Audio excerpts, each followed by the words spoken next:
ये इन सभी गठबंधनों में अभी जो हाल फिलहाल में ललन सिंह जी को अध्यक्ष के पद से हटाया गया, ये सब कार्यशैली ये बता रहा है कि कहीं न कहीं ये जो इंडिया गठबंधन है इसमें से इनका मोह भंग हो चुका है। आप न्यूज फाउंडेशन देख रहे हैं, मैं हूं आपके साथ वंदना।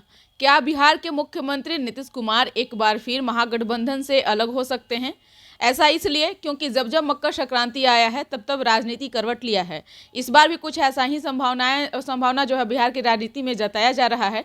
इस वक्त हमारे साथ बात करने के लिए हैं आम जनता पार्टी राष्ट्रीय के राष्ट्रीय अध्यक्ष विद्यापति चंद्रवंशी। सर, क्या मुख्यमंत्री नीतीश कुमार एक बार फिर एनडीए के साथ हाथ मिलाएंगे? महागठबंधन से क्या लगता है कि वह अब जो मोह था वो नीतीश कुमार का भंग होता दिख रहा है?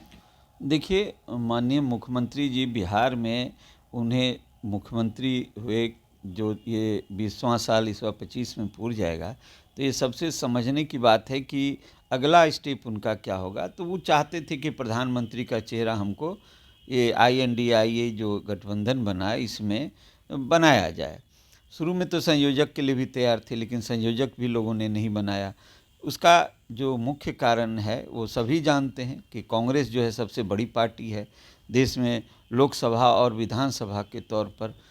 तो सबसे महत्वपूर्ण है कि ये देखना समझने की ज़रूरत है कि आखिर मुख्यमंत्री जी ने जो कार्यशैली अपनाया, ये इन सभी गठबंधनों में अभी जो हाल फिलहाल में ललन सिंह जी को अध्यक्ष के पद से हटाया गया, ये सब कार्यशैली ये बता रहा है कि कहीं न कहीं ये जो इंडिया गठबंधन है इसमें से इनका मोह भंग हो चुका है और जिस काम के लिए इनको लगाया गया था ललन सिंह जी को, वो काम करने की अब ज़रूरत नहीं है।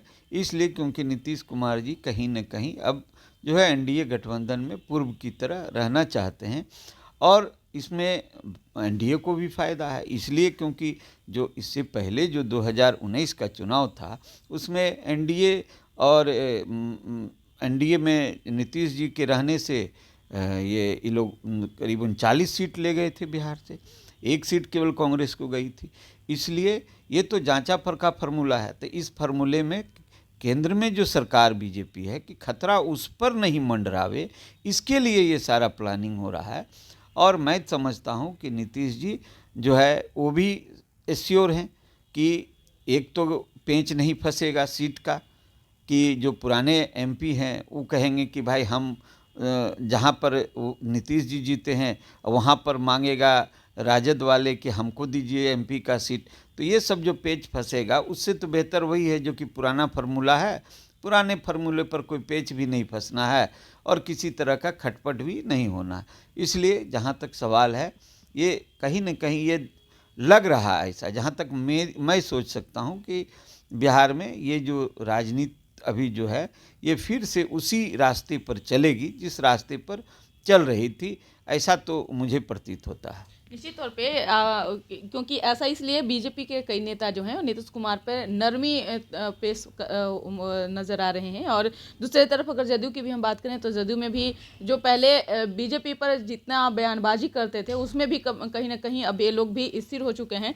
तो इन दोनों का जो अंदरूनी जो कहा जाए कि समीकरण जो है वह बनता दिख रहा है।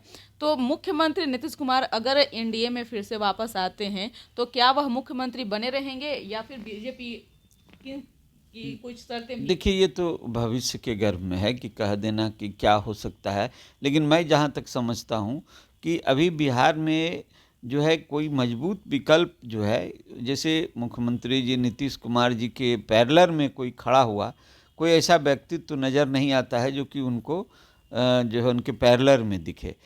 तो अब सवाल ये तो भविष्य में जब राजनीति में कैसे ये कहा जा सकता है। और अभी तो हम लोग का तो कहना दूसरी बात है कि भाई अगड़ों ने राज किया, पिछड़ों ने राज किया, तो अब तो अति पिछड़ा को मिलना चाहिए समय, इसलिए सबको समय मिलना चाहिए। इसलिए हम लोगों को कहा है कि ये जो है इस बार अति पिछड़ा को भी जो है मौका मिलना चाहिए। और लोग सिर्फ अति पिछड़ा से वोट लेने की बात करते हैं तो उन्हें कहीं न कहीं उसका अधिकार और उसकी भागीदारी भी देनी चाहिए। इसके लिए हम लोग भी आम जनता पार्टी राष्ट्रीय के समर्थन से एक कार्यक्रम होने जा रहा है मिलर स्कूल मैदान में 1 फरवरी को, जिसमें हम लोग अति पिछड़ा संसद बुलाए हैं, जिसमें हम लोग भी एक निर्णय लेंगे कि आखिर अति पिछड़ा वर्ग जो है हमेशा वोट बैंक बन के रहेगा या उसे कहीं न कहीं अधिकार भी मिलेगा या कभी सत्ता भी मिलेगी।